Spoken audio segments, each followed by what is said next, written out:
Letters from the Lighthouse by Emma Carroll. Keep calm and carry on. We were halfway through the news when the air raid started. It was a Friday in January. We were at the Picture Palace for the 6 p.m. showing of The Mark of the Zorro. All month the Luftwaffe had been attacking us, their bombs falling on London like pennies from a jar. So the fact they couldn't hold off for a few measly hours made me hate the Germans that little bit more. The cinema trip had been my sister Suki's idea, as most things were. We were all in need of cheering up that evening. After the tea we'd just eaten at home, it was a wonder we were all alive. "It's like brains," Cliff, my 8-year-old brother, said, lifting the pan lid to show us. It was probably only minced meat and potatoes, but you never knew with Mum's dinner, especially the ones you had to reheat when she was working late. And Cliff relished gory details, being the sort who'd pick scabs off his knee just to see what was underneath. "Well, you never get scabby knees, Olive," he once said to me, like it was the biggest character flaw in the world. The truth was I preferred reading books to running about in the streets. I didn't see it as a weakness either. But we had to eat the horrid supper, of course. No one chucked food away with the war on, not even stuff that resembled brains. You simply pinched your nose and swallowed hard, then gulped down a glass of water. Afterwards, Suki, being the eldest and in charge, said we deserved a trip out. She'd already seen the film last week with a friend. "It's the cat's pyjamas, you'll both love it," she gushed, as we went around the house closing the blackout curtains, then to me teasingly, "Cheer up, it's going to be fun." People were always telling me I had a serious face, because I was dark and thoughtful, looking like my dad. What they really meant was I wasn't as pretty as Suki, and I didn't mind because I was proud of my big sister, not jealous. She was just as marvellous on the inside, everyone seemed to think so. "Is that better?" I beamed up at Suki so she could tell how thrilled I was to be going out, especially with her. We didn't see nearly enough of her anymore. She'd recently got a pen pal and act mysterious when letters postmarked Devon arrived addressed to her. We'd all guessed who she was writing to. Our next-door neighbour, Gloria, had a younger sister called Queenie, who was 19 and lived in Devon. Having a pen pal was, according to Suki, all the rage. And like was with anything new, Suki threw herself into it, kicking off her office shoes every night after work, then disappearing to her room to write. It wasn't the same as when we'd sent letters to Dad, where we each got to add our own line on the official Blue Army paper. Suki shut her door on us. These were her letters, hers and Queenie's. I often wondered what they had to say to each other that was so private and took up so much time. Once we'd got our coats and grabbed our gas masks from where they hung in the hallway, we were ready for the cinema. It was a cold, damp evening, and we were all done up in woolly hats and scarves.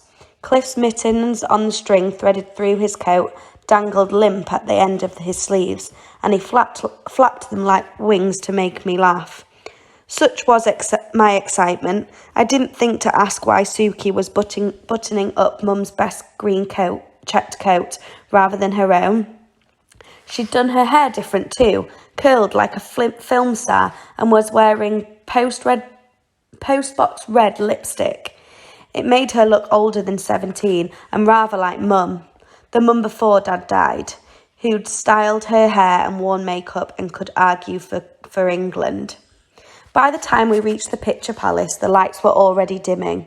We'd only just found our seats, row K, plush velvet and prickled the backs of your knees when the great maroon curtain swung apart with a squeak.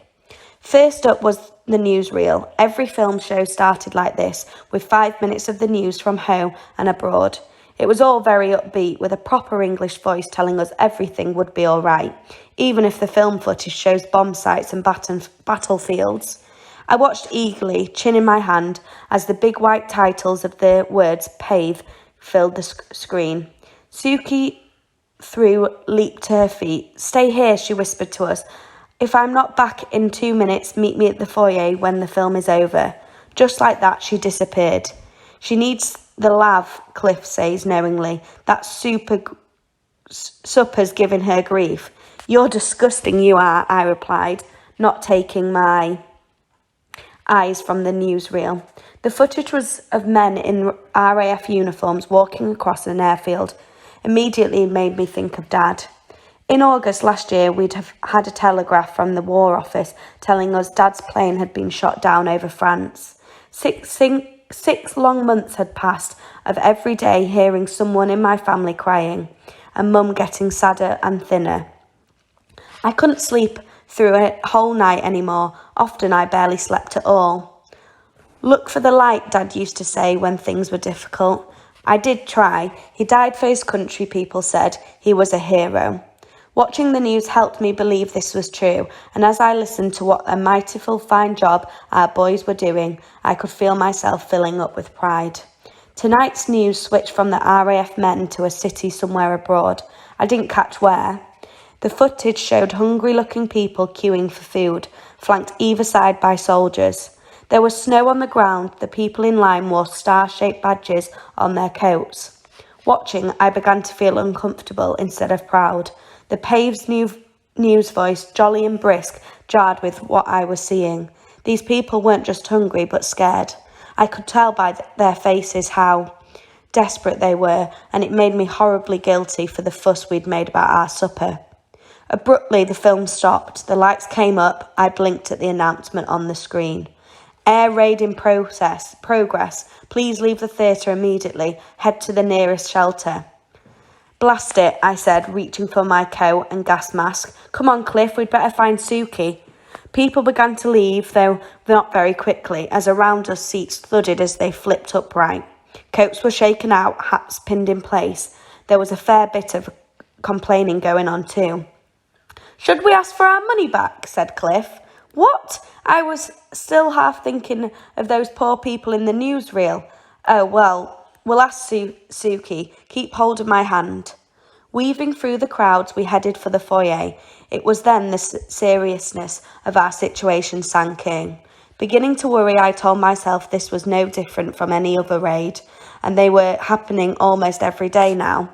Most of the action was down near the docks on Fairfoot Road where we lived. They'd been more of an annoyance, forcing you out of bed in the middle of the night and into the freezing cold air raid shelter.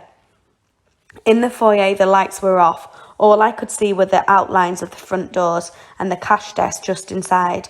Already the space was filling up with people, but our sister wasn't one of them. She can't still be in the labs, Cliff's hands felt sticky in mine. She's probably powdering her nose, I said, with a confidence I wasn't feeling. You've seen how glammed up she is tonight. She's the dead spit of Mum. She's got her best coat on, that's why. I tapped my foot anxiously. Oh, come on, Suki. As the last few people came out into the foyer, the mood seemed to change. People were hurrying, jostling into those already making their way out. Stop pushing, a man shouted like he was in charge. We'll get you all out, just slow down. Holding Cliff's hand even tighter, I wasn't sure what to do. Stay and wait for Suki or go with everyone else in the nearest shelter. Someone was shining a torch on the floor to help guide people's feet. Then that went out too. A woman screamed, and though no one else joined in, you could feel the panic building. I took a deep breath, trying to keep calm. Stay here, Cliff. I'm going to find... And a hand came down heavily on my shoulders. You lassie and you laddie, it was the man in charge. What you dithering here for? I tried to explain. My sister's in the toilet. I've just checked the labs. Ain't nobody left inside but us, sweetheart. The second voice was a woman. Two sets of hands steered us towards the door. Before I shrugged them off, we were on the pavement. The noises, the smell of burning hit me at once. I felt a jolt of pure cold fear. Up in the sky, searchlight beams crisscrossed the darkness. Already I could hear the faint crack of a gun as the German aircraft got closer, and I fought the urge to cover my head protectively with my arms. I don't like it, Olive, Cliff muttered. I didn't either, and until we found Suki, I was the biggest sister, the responsible one. That was pretty alarming too. Don't worry, I told him. A stupid thing to say, but it was all I could think of. Suki's probably waiting for us in the shelter. We hurried down the street after the last few stragglers, but now the roads were almost deserted. On the corner, an air raid warden waved frantically, the white stripes of his uniform dimly visible in the blackout. Hurry up, you lot, he shouted. What you waiting for? Christmas? Still holding Cliff's hand, I crossed the road. Thankfully, there in front of us was the tube station, busy with men, women, and a few little children who were heading through the entrance with packets of sandwich and pillows under their arms. Moving amongst the crowds was a woman's Royal Voluntary Service person in a navy blue uniform hurrying people inside. Come on, you two, she said, seeing Cliff and me on our own without a grown-up. I was glad to have an adult in charge. There's going to be a cake and a board game laid out on tonight. It'll be quite a party down there. Cliff, liking the sound of it, reached out to take her hand. I'm doing so, he let go of mine. He was only a few paces ahead of me, going down the steps with a nice WRVS lady. I just happened to glance behind at the sound, and I sensed something. There was Suki, looking around in panic. The relief made my legs go weak. Suki! I yelled, waving madly. Over here! She was running away from the shelter, and fast too, faster than I'd ever seen her run before, her arms pumping like pistons. She didn't turn or slow down. I don't think she even heard me. The air raid warden was yelling now. Bomb! Incoming! Get down! He threw himself on the pavement. I wasn't quick enough. The telltale whistling came next, an eerie silence. Then a whoomph as the bomb hit just a few 100 yards away. The ground rocked underneath me. Air was sucked from my chest, making me gasp and stagger backwards, though somehow I stayed on my feet. Glass smashed, bricks fell, planes drowned onwards.